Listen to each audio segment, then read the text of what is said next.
Stop treating me and my mom like we're your family platoon! Hey! Leave Joyce out of this! I wish you'd leave Joyce! Like now! Seeing this kind of family violence, and it's something you can have encountered as a player. I think we all know some people who got some difficulties, and you can have by yourself also. Here, the choice you're going to take will have consequences on the relation between Max and Chloe, but also on her father.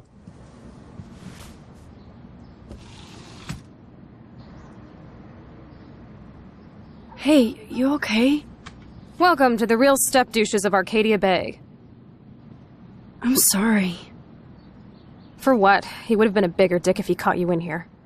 David could seem very archetypal. Yes, and again, one dimension at the beginning, but then we are making episode after episode, you can see that maybe he's very he's got his own reason to be like issues. this. And I think not at any moment we are justifying the fact that he could hit Chloe or be how it is, but just showing a perspective that not everything is black or white. So we did a lot of research to be sure that we were dealing with those themes in a good way. Too much gamifying this, we could really maybe hurt some people. And if we are talking about issues those people have had and not making it right, it could be worse, and it couldn't be the opposite of what we wanted to do at first.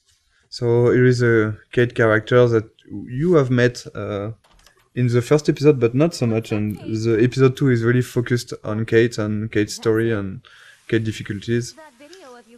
So, but this scene is a good way again to how we try to advance the story about Kate, but also try to show more of the other characters, Victoria and Taylor. So we are continuing of what was shown about Victoria in episode 1, like of course that she's really a mean person, that she's harassing Kate because she makes fun of her. And so this kind of scene, yes, is we are really trying to advance the story, bring out more of the characters, and of course there's great cameras on it. All over my face.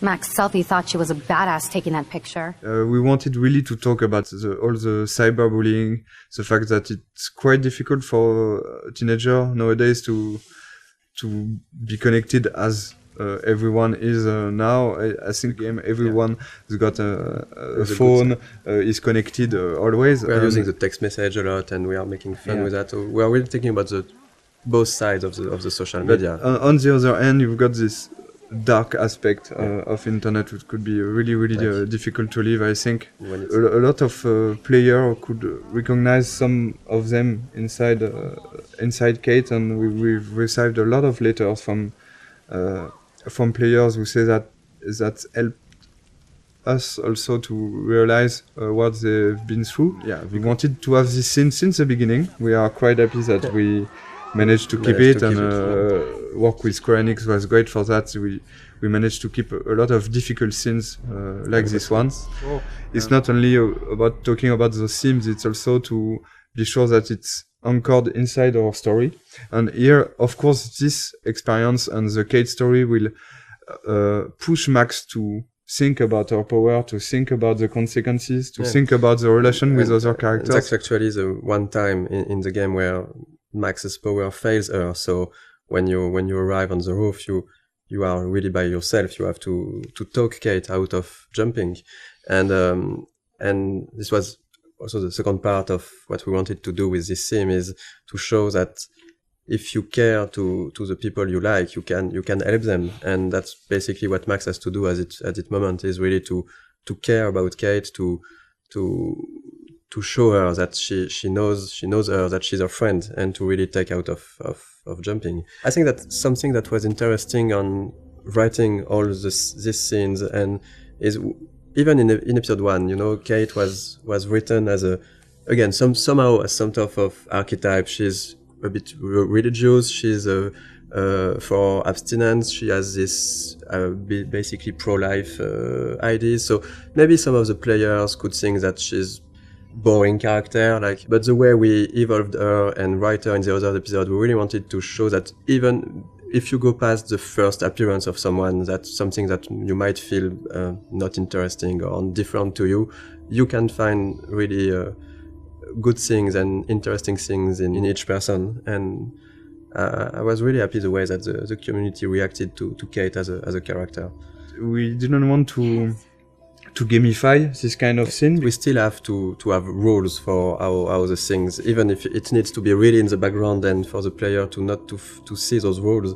But in the end, we still need to create the scene with the scripting and a way to make it work. So it was really hard to find the good balance to make it feel the more transparent as possible for the player and just find a good way to have the feeling that it's really a dialogue between Max and Kate. And it was a really hard one to write. There is a lot of branches, there's a lot of variations, and I think even in the voice recording it took a really long time. Yeah. It was one full session just for Hannah and Diane who plays Kate. It was really important for us to keep this going after in the other episode and not just okay, we have done the scene and so no, we go to the following of the game. I'm going to be here for another day until my family comes out to visit. How are they treating you? Like they need to protect me forever. They're so upset, and I know they feel guilty even though they didn't do anything. I was surprised how many We wanted students from to Blackwell talk about wrote this me. theme of euthanasia, Even but Victoria to wrote find a me. way to talk about it that would be respectful for any sort of position. Because it was really important to not try to say this is right, this is wrong, and to let the player really see how he wants to play this scene at this moment based on what he felt for the situations, for Chloe, for her parents and everything.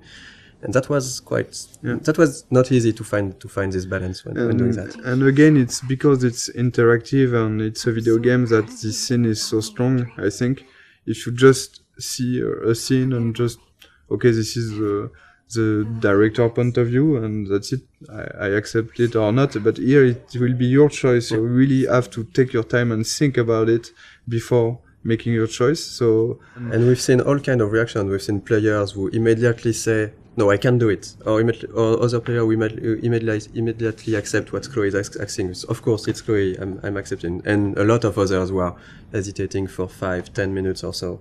And I think that we've been. I like that we did that, but we've been a bit mean to the player because we give them a third choice of maybe I cannot take any choice on this. But then you have still to take a choice. Yeah. But I think it was stronger because it was what we wanted to do with that is to show that at a point you have to take decide. responsibility for your actions and decide something. You cannot get an easy way out.